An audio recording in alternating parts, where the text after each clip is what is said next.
Dans mon petit bureau pour ce point média, l'une des questions qui va nous animer ce week-end, elle concerne l'avenir d'El Cholo Simeone. Son contrat avait été renouvelé en 2019 et ce jusqu'en 2022. Mais la dernière élimination en date, en coupe, face à l'équipe de 3e division de Cornellà, a fait soulever quelques doutes quant à son avenir et sa prochaine prolongation de contrat. On en parlera ce dimanche dans le club du dimanche, à n'en pas douter. En attendant, l'information forte, elle nous vient d'Angleterre une nouvelle fois avec le virus, le Covid et qui vient de fermer Aston Villa. Regardez ici Villa et ce nouveau chaos. Hier, je vous parlais du club de Derby County, le club de Wayne Rooney qui était fermé pour isolement. Voilà maintenant Aston Villa alors qu'on doit jouer un match de cup ultra important, FA Cup, aujourd'hui ce vendredi face à Liverpool. Pour l'instant, on est à l'arrêt. Le coach d'Aston Villa se pose des questions, bien entendu. Ce coach, c'est lui, regardez. C'est l'ami Dean Smith, 49 ans au club depuis 2018. Les joueurs sont touchés, le staff est touché, on est à l'isolement, chômage technique total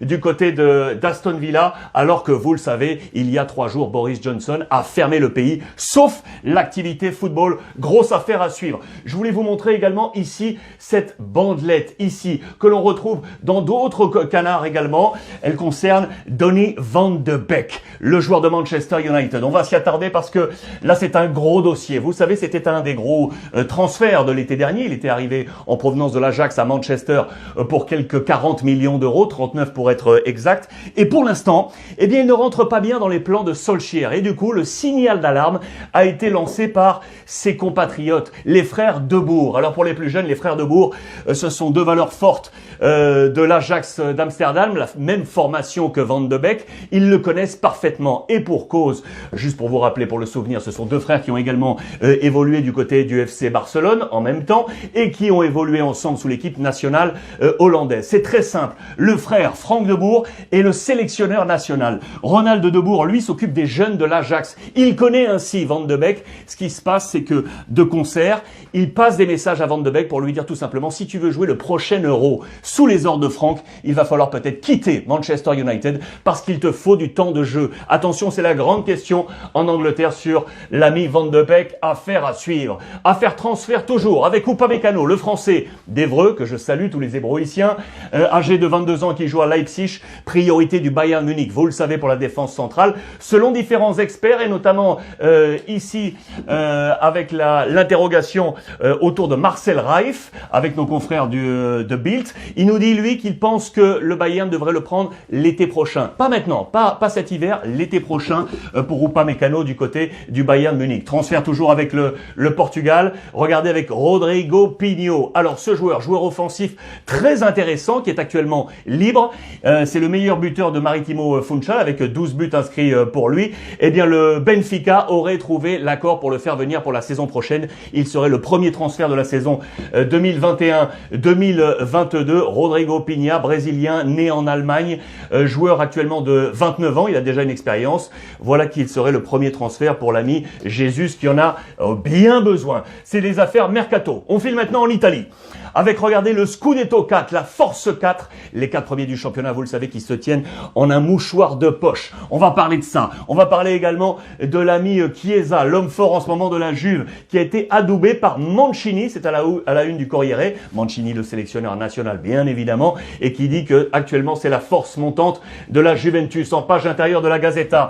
Donc cette Force 4, avec la solidité de Milan, la puissance de l'Inter, la surprise de l'AS Roma de Dzeko, et puis le côté stellaire, les stars de la Juventus. Voilà l'encadré de nos amis de la Gazzetta dello Sport. Et en page intérieure, on détaille les qualités de ces 4 équipes qui tiennent pour l'instant ce Scudetto.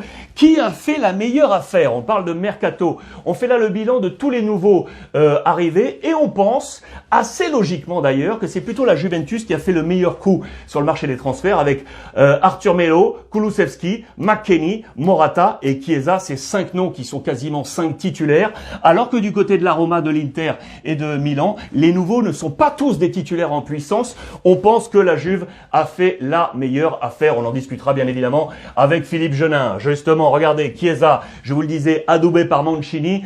Focus total sur lui qui a été un homme fort de la victoire face à l'AC Milan. Il a muselé Théo Hernandez. C'est un homme qui était très attendu. Arrivé, vous le savez, de la Fiorentina, c'était en octobre dernier, c'est sous forme de prêt jusqu'en 2022. On va bien entendu s'entendre pour que l'ami Chiesa reste à la Juventus. 23 ans, il est l'homme fort de cette Juventus aujourd'hui. Là aussi, il y a un encadré intéressant. Je vous parlais de la Juve qui cherchait un nouveau numéro 9 pour seconder Cristiano et Morata. Quagliarella, parlons de la Samp, était sur la liste. Eh bien, il a dit non. Je reste à la Samp. Il a pris la décision de ne pas être séduit par les sirènes de la Juventus. Je vous rappelle qu'il y avait également Llorente pour un retour, Giroud, le français, et Pelé, qui serait l'option numéro 1 pour la Juventus de Turin. Je regardais également ici, parce qu'il y avait d'autres informations en Italie, avec l'Inter. On se pose une question sur l'Inter, parce que le signal d'alarme a été tiré autour de Conte. Trop d'erreurs individuelles. L'Inter va devoir corriger pas mal de choses pour espérer revenir dans cette compétition. Ce qui m'intéressait également, c'était le marché des transferts ici. Je vous parlais de la sortie d'Eriksen, qui ne marche pas du tout, le transfert record en provenance de Tottenham. Que pourrait-il se passer? On parlait du Paris Saint-Germain, souvenez-vous ensemble. On parle finalement d'un écosystème. Regardez ici, Eriksen retournerait à Tottenham, Dele Alli de Tottenham irait au PSG, et le PSG libérerait ainsi Paredes, qui irait où? À l'Inter, sous les ordres de Conte.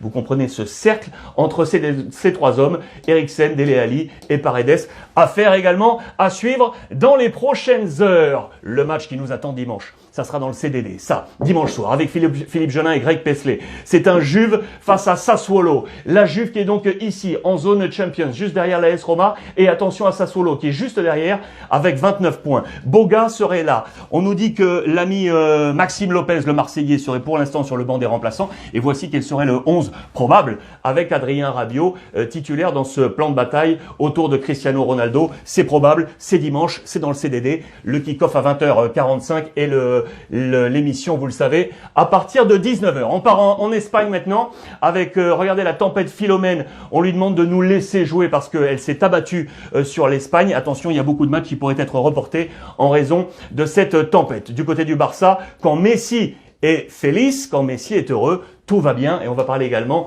de Pedri. Je voulais annoncer, donc regardez en page intérieure également avec Odegaard. Le Real Madrid a besoin du meilleur Odegaard. La version Real Sociedad, voilà pourquoi on l'a fait revenir au Real Madrid. Pour l'instant, il n'arrive pas à entrer dans les plans de Zinedine Zidane. Affaire à suivre pour l'ami Odegaard. On file maintenant avec d'autres infos Real Madrid. Regardez, on nous dit que Camavinga, que Rennes lâcherait du lest pour enfin négocier sur un départ possible de Camavinga qui, vous le savez, a rejoint Barnet, l'agent de Gareth Bale, connexion avec le Real Madrid. Voilà qui pourrait ouvrir les portes de l'ami Camavinga. Depay, côté Barça, c'est toujours une des priorités de Ronald Koeman, sauf que le fait que Dembélé marche bien, que Pedri marche bien, pourrait ralentir un poil l'arrivée précipitée de Depay. D'ailleurs, le président Jean-Michel Aulas s'est exprimé sur les réseaux sociaux et notamment sur Twitter pour nous dire Memphis Depay devrait attendre la fin de saison avant de quitter l'OL et ce serait bien de le laisser en paix. Voilà le message du président Jean-Michel Aulas à destination de Ronald Koeman.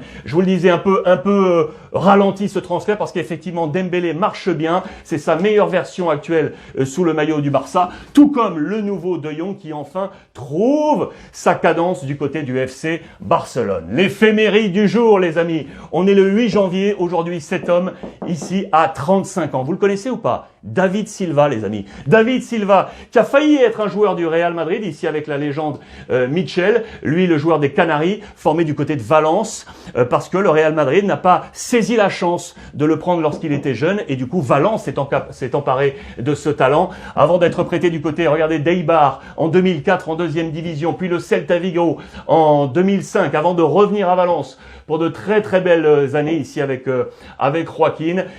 Finalement, Manchester City va le prendre en 2010 alors que le Real Madrid essayait de le ramener pendant la Coupe du Monde 2010. Séduit par Pep Guardiola, il y restera 10 ans. L'ami Silva, bon anniversaire à lui, champion du monde, champion d'Europe à 2 reprises, 35 ans aujourd'hui.